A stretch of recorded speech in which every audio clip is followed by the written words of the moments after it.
একটা সুখী দাম্পত্য জীবনের ভিত হলো বন্ধুত্ব। একটা সময় আসবে যখন তোমাদের মধ্যে সেই রোমান্টিক ভাবটা কাজ করবে না। একটা সময় আসবে যখন শারীরিক চাহিদাটাও কিছু থাকবে না। যেটা থেকে যাবে সেটা থাকবে শুধুমাত্রই বন্ধুত্ব। সুতরাং তুমি যদি তোমার হাজব্যান্ডের বা তোমার হাজব্যান্ড যদি তোমার সব থেকে ভালো বন্ধু হয়ে থাকে, তাহলে তোমাদের দাম্পত্য জীবন সব থেকে বেশি খুশি হবে আর সুখের হবে। এবং তুমি আর তোমার হাজব্যান্ড যদি বন্ধু না হও, উল্টে তোমার যদি বেস্ট ফ্রেন্ড অন্য কেউ হয় বা তোমার হাজব্যান্ডের বেস্ট ফ্রেন্ড যদি অন্য কেউ হয়ে থাকে, তাহলে মনে রেখো তোমাদের দাম্পত্য জীবনটা ইনিশিয়াল স্টেজে নর্মাল চললেও ওল্ড এজ স্টেজে গিয়ে কিন্তু সেই দাম্পত্য জীবনটার মধ্যে কোনো কিছু আর বেঁচে থাকবে না। তখন আর সেই সম্পর্কটা এক রুমের মধ্যে তালাবন্ধ হয়ে গিয়ে ইতিগজ হয়ে থাকবে। ওই জন্য দেখবে অনেক দাম্পত্য জীবনের মধ্যেই আমরা দেখতে পাই যে হাজব্যান্ড ওয়াইফ হয়, নিচের ফ্লোরে হাজব্যান্ড রয়েছে, ওপরে ফ্লোরে ওয়াইফ রয়েছে, বা একটা রুমে হাজব্যান্ড রয়েছে, একটা রুমে ওয়াইফ রয়েছে। দুজনের মধ্যে সেই কমিউনিকেশন, সেই রোমান্টিকতা আর কাজ করে না একটা সময়ের পর। তার কারণ শুধুমাত্র এটাই যে তোমার আর তোমার হাজব্যান্ডের মধ্যে বা তোমার ওয়াইফের মধ্যে সেই রোমান্টিক ভাবটা সারা জীবন থাকতে গেলে দরকার প্রিয় বন্ধুত্ব। Hello everyone, this is Ivy, welcome back to my channel ইসেস ডায়েরিজের নতুন সকালে তোমাদের সকলকে ওয়ার্ম ওয়েলকাম জানাই। তোমাদের সকলকে যেমন বলি, ইন্টারনেট আমাদের কাছে ভালো জিনিস খারাপ জিনিস দুটোই তুলে ধরে। তো এমন অজানা অদেখা অনেক জিনিস থাকে যেগুলো সম্বন্ধে আমরা কোনো নলেজ গেইন করতেই পারতাম না যদি না ইন্টারনেট থাকতো। আমরা এখন ইন্টারনেটে একটা জিনিস খুব কমনলি শুনতে পাই, সেটা হচ্ছে সাইলেন্ট ডিভোর্স। সাইলেন্ট ডিভোর্সটা হাজব্যান্ড ওয়াইফের মধ্যে প্রায়ই দেখা যায় একটা এজের পর চলে আসে। তার কারণ হচ্ছে এটাই যে হাজব্যান্ড ওয়াইফ তাদের মধ্যে রোমান্টিকতা বজায় রেখেছে, তাদের মধ্যে ওয়াইফ ভাব, হাজব্যান্ড ভাব, বৈবাহিক সম্পর্ক ভাব এগুলো বজায় রেখেছে, কিন্তু দুজনের বন্ধু হতে পারেনি।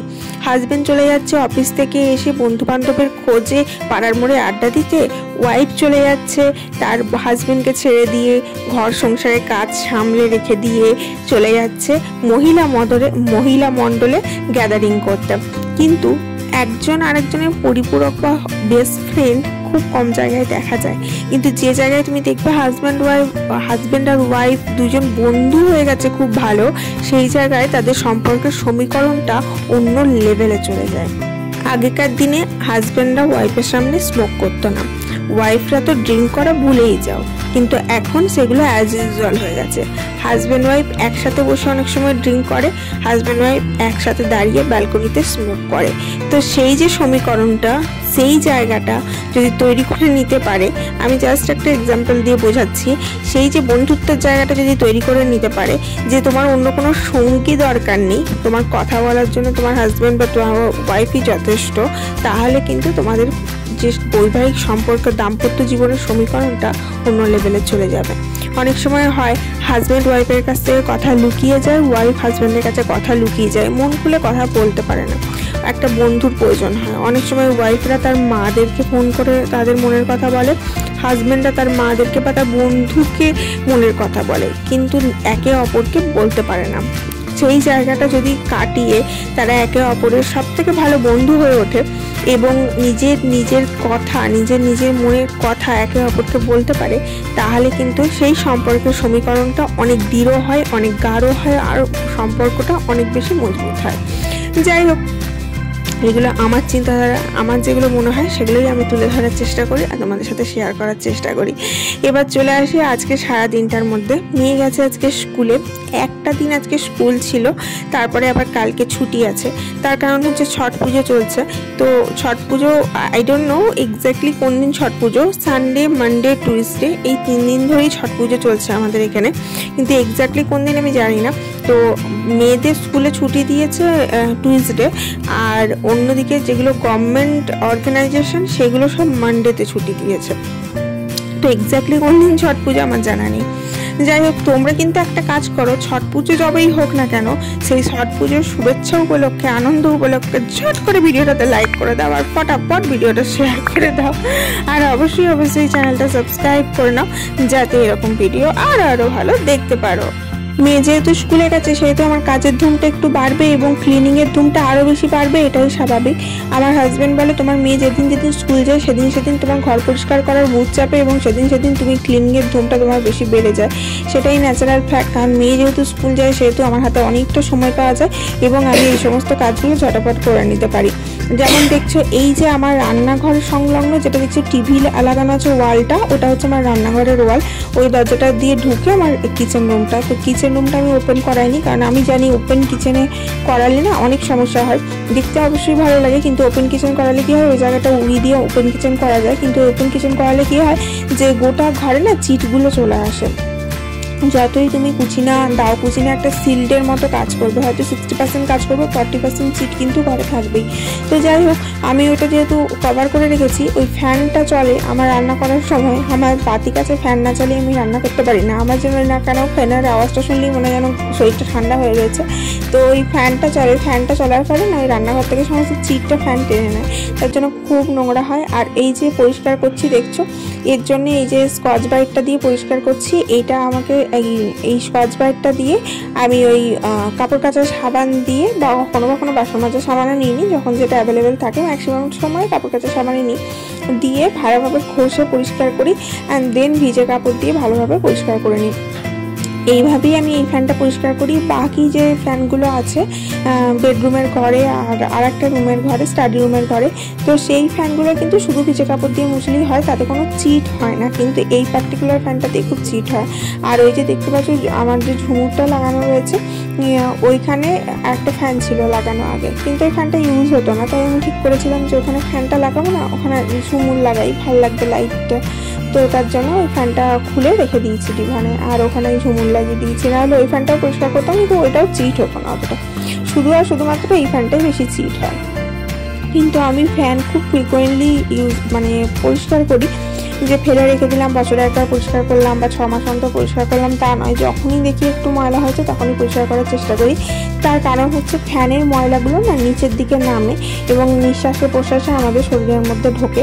এটার সবথেকে বড় উদাহরণ তুমি মশারি দিয়ে পাবে। মশারি যখন টাঙানো থাকবে না, দেখবে ফ্যান নোংরা হলে মশারি নোংরা হবে, আর ফ্যান যদি তোমার পরিষ্কার থাকে তোমার মশারি কোনোদিন নোংরা হবে না। তুমি ট্রাই করে দেখতে পারো, একবার অবজার্ভ করে দেখতে পারো। তো এইটা থেকেই বোঝা যায় যে ফ্যানের ময়লাগুলো ওই হাওয়া দিয়ে ফ্যান যে চলছে, হাওয়া দিয়ে নিচের দিকে নামে। তার জন্য সময় থাকতে থাকতে ফ্যান পরিষ্কার করে নেওয়াই বুদ্ধিমানের কাজ। আমি প্রথমে চেয়ারটা দিয়ে ট্রাই করছিলাম, ভুলেই গেছিলাম যে টুলটা দিতে, দেন আমি হাত পাচ্ছিলাম না, তাই আবার টুলটা নিয়ে এলাম। বুঝতেই পারছো সিলিং হাইটটা কতটা, সিলিং হাইট। তার কারণ হচ্ছে আমার হাইটই হচ্ছে 5 ফুট 5, তারপরে আমি ওখানে একটা বড় চেয়ার দিয়েছি, তার উপরে উঠেছি, তারপরেও ভালোভাবে হাত পাচ্ছিলাম না, ফ্যানটা বেঁকে যাচ্ছিল। তাই আবার টুল দিলাম, নিয়ে তারপরে আবার ঠিক করে উঠে দেন পরিষ্কার করছি। আজকে ঠিক করেছি কভারগুলো চেঞ্জ করে দেবো, বেড কভার বালিশের কভার সব চেঞ্জ করে কাচতে দিয়ে দেবো। তো সকালবেলা আমি ওয়াশিং মেশিন চালিয়ে দিয়েছি সমস্ত কভারগুলো খুলে, এখন সেই কভারগুলো পরিয়ে নেবো। আর এই যে কভারগুলো না চেঞ্জ করার ব্যাপারটা আমি একটা নির্ধারিত দিন করে রাখি যে সপ্তাহে এই দিনটাই চেঞ্জ করব, এবং সেই দিন অনুযায়ী এগুলো চেঞ্জ করে নিই। খুব যে ফ্রিকোয়েন্টলি চেঞ্জ করি তা নয়, আমার কিন্তু বেশ 1 সপ্তাহ মতন চলে যায় বা 1 সপ্তাহের বেশি চলে যায়, তারপরে আমি চেঞ্জ করি। কারণ খুব একটা ময়লা হয় না এই ঘরগুলোতে, খুব একটা ময়লা হতে দিই না, এটা হচ্ছে কথা। ফ্যান পরিষ্কার রাখি, পর্দা দিয়ে রাখি, না হলে যদি ফ্যান ট্যান অপরিষ্কার থাকতো তাহলে কিন্তু খুবই অপরিষ্কার হতো। তো ঝালোর কভার সমস্ত কিছুই চেঞ্জ করে নিলাম, বালিশের কভার, পাশ বালিশের কভার আর তোমার বেড কভার, এগুলো সবই আজকে চেঞ্জ করেছি এবং সবই কাচতে দিয়ে দিয়েছি। আজকে হাজব্যান্ড মশাইয়ের কিছু কাজ ছিল, সে সকাল সকাল বেরিয়ে গেছে। তো মেয়েকে আজকে টিফিনে লুচি তরকারি করে দিয়েছিলাম, আর হাজব্যান্ড মশাইকেও তাই দিয়ে দিয়েছি, সে খেয়ে চলে গেছে। আমার এখনো ব্রেকফাস্ট করা হয়নি, একটু বেলা হোক তারপরে করব। ওই 9টা না বাজলে না ব্রেকফাস্ট করতে ইচ্ছা করে না, মনে হয় যেন কাজগুলো একটু এগিয়ে নিই তারপরে করব, একটু বেলা হোক তারপরে করব। ওই যে ঘড়ি অনুযায়ী আমাদের করা অভ্যেস নয় যে 9টা 10টা বাজবে তারপরে করব, এরকম একটা অভ্যেস থাকলে না চট করে করা যায় না। যদিও সময় সময় অনুযায়ী মানুষকে নিজেদের চেঞ্জেস করে নিতে হয়। কিছুদিন আগে যখন আমরা পুরী ঘুরতে গেছিলাম তখন আর্লি মর্নিং যখন আমরা গাড়ি স্টার্ট করলাম তখন কতটা ভোরে স্টার্ট করেছিলাম বলতো, যারা ভিডিওগুলো দেখেছে তারা জানে। মোটামুটি 5টা হবে, তার আগে আমরা করে নিয়েছি, ব্রেকফাস্ট করেই বেরিয়েছিলাম, মানে টিফিন একটু খেয়ে বেরিয়েছিলাম, একবারে খালি পেটে বেরোবো না বলে। আসলে আমার একটু বমির টেন্ডেন্সি আছে বাসে বা গাড়িতে গেলে, তার জন্য আমাকে একটু ওষুধ খেতে হয়। আমি অ্যাভোমিন খাই, আমার মেয়েকেও জোফার দিয়ে দিই। তো সেই অনুযায়ী কি করি, সকালবেলা একটুখানি কিছু না খেলে খালি পেটে ওষুধ খেতে পারবো না, তার জন্য একটু কিছু খেয়ে নিই। তো আমি ওই সকালবেলা ছাতুর পরোটা করেছিলাম, তো ছাতুর পরোটা আর চা খেয়ে নিয়েছিলাম। তো অতটা ভোরে তখন খেয়ে নিয়েছিলাম, কিন্তু এমনি দিনে যখন ঘরে থাকি তখন মাইন্ডসেট এমনই থাকে যে এই সময়টার আগে খাওয়া যাবে না, তো সেই সময়টাই খেতে হবে। যাই হোক, ফাইনালি আমার বেডটা ক্লিনিং কমপ্লিট হয়ে গেল এবং দেখো কতটা সুন্দর প্রিপেয়ার আর ক্লিন লাগছে, বেডটা একদম অর্গানাইজ লাগছে, বেশ সুন্দর লাগছে বলো। আর আমি সবসময় চেষ্টা করি বেডের মধ্যে দুটো টেডি রেখে দেওয়ার, বেশ ভালো লাগে টেডি রেখে দিলে। এখন চলো ব্রেকফাস্টটা করে নিয়ে, একটু বেলাও হয়ে গেছে কাজ করতে করতে। ওই যে লুচি ভেজেছিলাম, এগুলো এখন ভাজিনি, ওই হাজব্যান্ড খেয়ে গেল তখনই ভেজে নিয়েছিলাম একবারে, তো ভেজে রাখা ছিল, এখন খাচ্ছি। আমার আবার তরকারি দিয়ে লুচি খাওয়ার থেকে বেশি ভালো লাগে যে চা দিয়ে লুচি খেতে। জানি না কেন সব থেকে বেশি আনহেলদি খাবার হচ্ছে চা দিয়ে লুচি, পরোটা দিয়ে লুচি, বাট সেটাই আমার সব থেকে বেশি প্রিয়, বেশি ভালো লাগে খেতে। তার জন্য যে বেশি ওয়েট গেইন করি সেরকম কিছু ব্যাপার নয়, তবে খেতে ভীষণ ভালো লাগে। আর তার থেকে আনহেলদি কিন্তু সেগুলো খাওয়া, কিন্তু এই সবজি দিয়ে খাওয়াটা কিন্তু খুবই হেলদি, বাট আমার সবজিটা একদমই পছন্দ নয়, ভালো লাগে না খেতে। বাট কী করবো, অনেকটা সবজি ছিল তো ভাবলাম খেয়ে নিই, নইলে আবার এটা বেড়ে যাবে। এদিকে খাচ্ছি, ওদিকে দেখছি ওয়াশিং মেশিন আওয়াজ দিচ্ছে, তার কাপড় কাচা কমপ্লিট হয়ে গেছে। তো এখানে ওয়াশিং মেশিনে সমস্ত কাপড় জামা নিয়ে চলে এসেছি, এগুলো ঝটাপট মিলে দেবো। তোমরা হয়তো ভাবতে পারো যে ওয়াশিং মেশিনে জামা কাপড় কাচি, এইখানে বারান্দার মধ্যে মিলি, বারান্দার মধ্যে শোকাই কী করে। তুমি বিশ্বাস করো, এই যে আমি মিললাম না, তো লাঞ্চ করে শুতে যাওয়ার সময় অর্ধেকের বেশি জামা কাপড় শুকিয়ে যায়, আর বাকি যেটুকু থাকে সেটা সন্ধ্যাবেলার মধ্যে শুকিয়ে যায়। শীতকালে একটু টাইম লাগে, বাট অন্য সময় তো একদমই শুকিয়ে যায়। তার একটা বড় কারণ হচ্ছে আমাদের অনেকটা উপরে ফ্ল্যাট, হাই রাইজ বিল্ডিংয়ে থাকি, বেশ ভালো মতন হাওয়া আসে, আর ওয়াশিং মেশিনে 50%-এর অ্যাভাব তোমার শুকিয়েই দিচ্ছে, মানে 60% মতো তোমার শুকিয়েই বার করছে, আর যেটুকু যা কসরত থাকে সেটুকু এখানে শুকিয়েই যায় মোটামুটি। তো যাই হোক, জামা কাপড়গুলো এখন ঝটঝট করে মিলে দিই, দেন ওদিকে লাঞ্চের প্রিপারেশন করব। যদিও আমাকে আজকে বেশি কিছু লাঞ্চের জন্য প্রিপেয়ার করতে হবে না, তার কারণ হচ্ছে আজকে শাশুড়ি মা পাঠাবে লাঞ্চ পাঠাবে বলতে একটা পদ পাঠাবে, সেটা হচ্ছে তোমার এই কালী পুজো গেল, কালী পুজোতে মহাপ্রসাদ হয়েছিল, তো সেই মহাপ্রসাদ রাখা ছিল, তো সেটা রান্না করে পাঠাবে বলেছিল। তো আমি ভাবলাম যে একটু কিছু ভাজাভুজি করে নেবো, আর বাকি শাশুড়ি মা যা পাঠাবে তাই দিয়ে খাওয়া হয়ে যাবে।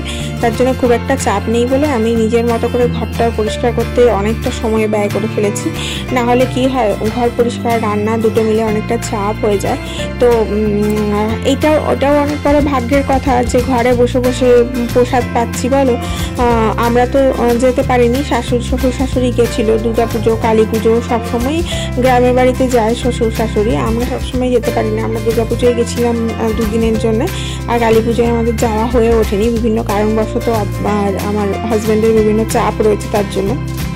তো শ্বশুর শাশুড়ি সবসময়ই প্রসাদ নিয়ে আসে এবং প্রসাদ দেয়, তো এবারেও সেই তার অন্যথা হয়নি, শ্বশুর শাশুড়ি প্রসাদ নিয়ে এসছে, তো শাশুড়ি বলেছে ওই প্রসাদ রান্না করে পাঠাবে, তো ওই দিয়ে আজকে লাঞ্চ করব। আর জানি না কেন প্রসাদ জিনিসটা খেতে ভীষণ ভালো লাগে বলো।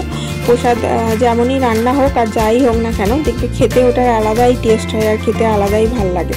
যাই হোক, তোমাদের সাথে কথা বলতে বলতে জামাগুলো মোটামুটি মেলা হয়ে গেল। জামাগুলো দেখে শুনে আমাকে মিলতে হচ্ছে, তার কারণ হচ্ছে ওই যে লাইটিংগুলো লাগানো আছে না, লাইটগুলো লাগানো আছে, তার জন্য অনেকটা জায়গা খেয়ে নিয়েছে। লাইটগুলো দেখে আমাকে জামা কাপড়গুলো মিলতে হচ্ছে, লাইটের মধ্যে পড়ে গেলে আবার মুশকিল হয়ে যাবে, সেই জন্য।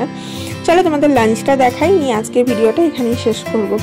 এই যে ভাত ছিল, আলু ভাজা ছিল, শিম ভাজা ছিল, আর এখানে টক দই ছিল চিনি দিয়ে। তোমরা তো জানোই আমি সারা বছর আমরা টক দই খাই, আমার মেয়ে না খেলেও আমি আর আমার হাজব্যান্ড খাই। আর এদিকে ছিল মহাপ্রসাদটা, এই দেখো এটা হচ্ছে মহাপ্রসাদ, এটা হচ্ছে পাঁঠার মাংস যেটা বলি হয়েছিল সেটা, আর ফুলকপির তরকারি পাঠিয়েছিল শাশুড়ি, এটা হচ্ছে মহাপ্রসাদটা, আর ওটা ফুলকপির তরকারি ছিল। তো এই দিয়ে আজকে লাঞ্চ সারলাম, আর চাটনি ছিল। আর আজকের ভিডিওটা এখানেই শেষ করছি। আশা রাখছি তোমরা সবাই ভালো থাকবে, সুস্থ থাকবে, অনেক হ্যাপি থাকবে আর অনেক খুশি থাকবে আর আমাকে মনে রাখবে। Love you.